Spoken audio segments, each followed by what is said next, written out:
আমি আজকে তোমাদের সামনে একটি গল্প নিয়ে এসেছি। গল্পটির নাম বায়ু এবং সূর্য। একবার বায়ু এবং সূর্য বলছিল যে কে কত শক্তিশালী। প্রথমে বায়ু বলল, আমি শক্তিশালী এবং সম্মান পাওয়ার যোগ্য, কারণ আমি তোমাকে উড়িয়ে দিতে পারি। দেখলে ভাইয়া, সূর্য রেগে বলল, না, তুমি কখনো আমার চেয়ে শক্তিশালী হতে পারো না। আমি দেখো তোমাকে গরম দিয়ে তোমাকে একটু ঘেমে তোমাকে হতাশ করে ফেলতে পারি। তখন তারা দেখলো একটি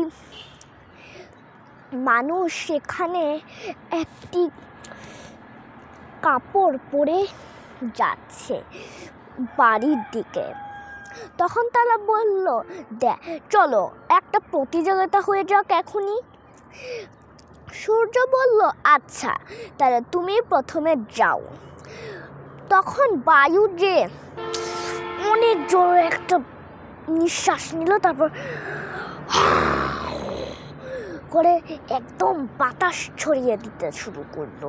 ছড়িয়ে দিতে দিতে যতই জোরে দিল, মানুষটাও তত জোরে ওটিকে তার গায়ে চেপে ধরলো। কিছুক্ষণের মধ্যেই বায়ুর পালা শেষ হয়ে গেল। তারপর এলো সূর্যের পালা।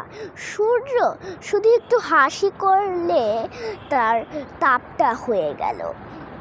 তার তাপে সে একটু প্রথমে আলতো করলো, তারপর আরেকটু আলতো করলো, তারপর যখন একদমই তাপ দিয়ে দিল, তখন আলতো করলো না তো, উল্টা পুরো কাপড়টাই খুলে দিল। তাহলে তখন সূর্য বলল, দেখলে ভাই, আমি তো বেশি শক্তিশালী। পরে বায়ুই বেশি রেগে যে সেখান থেকে চলে গেল। তাহলে আমরা এটার মরাল কি? মরাল হলো, বেশি শক্তি থাকলেই কখনো জয়ী হওয়া যায় না। তাহলে বুদ্ধি এবং শক্তি থাকলে তোমরা জয়ী হতে পারবে। গল্পটি ভালো লাগলে আমার চ্যানেলটিকে সাবস্ক্রাইব করে দিও।